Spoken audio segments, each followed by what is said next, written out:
అదేవిధంగా టీమ్స్ ఈరోజు వరంగల్లో కానీ అల్వాల్లో కానీ లేకపోతే ఎల్బీ నగర్లో కానీ సనత్ నగర్లో కానీ నిమ్స్ కానీ వీటన్నిటిని కూడా స్పెషలైజ్డ్ హాస్పిటల్స్ కింద చేయడమే కాకుండా ఈ CM relief fund Rajiv Aarogyasri LOC ఈరోజు ఇప్పుడు ముందుగానే మనం లెటర్ ఇవ్వాల్సిన పరిస్థితి ఇప్పుడు ఓన్లీ నిమ్స్కే ఇస్తున్నాం నాకు తెలిసినంత వరకు.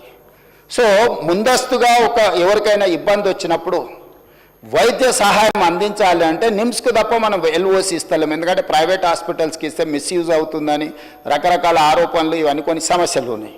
అందుకోసమని ఈరోజు ఈ హాస్పిటల్స్ని అన్నిటిని కూడా బాగా చేసి రాజీవ్ ఆరోగ్యశ్రీ ద్వారా కానీ సీఎం రిలీఫ్ ఫండ్ ద్వారా ఏదైతే మనం ఫండ్స్ ప్రైవేట్ హాస్పిటల్స్కి ఇస్తున్నామో ఈ నిధులను కూడా ఈరోజు సనత్ నగర్, అల్వాల్, ఎల్బీ నగర్, అదేవిధంగా ఉస్మానియా యూనివర్సిటీకి ఈరోజు ఎన్నో ఏళ్ళ నుంచి మీకు తెలుసు ఉస్మానియా హాస్పిటల్ 100 సంవత్సరాల పైబడ్డది ఇంకా అక్కడే ఉంది.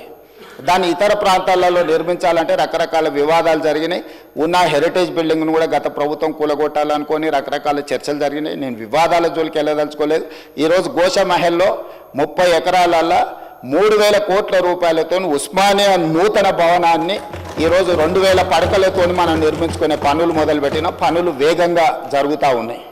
ఈరోజు గాంధీ హాస్పిటల్, వరంగల్ హాస్పిటల్ వీటన్నిటిని కూడా పూర్తి స్థాయిలో నిర్మాణం చేసి ఒక 10,000 పడకల ఆసుపత్రులు ఈరోజు 10,000 పడకలు అదనంగా ఈరోజు వినియోగంలోకి పేదలకు సేవలు అందించడానికి వైద్యం అందించడానికి అందుబాటులో వస్తున్నాయి.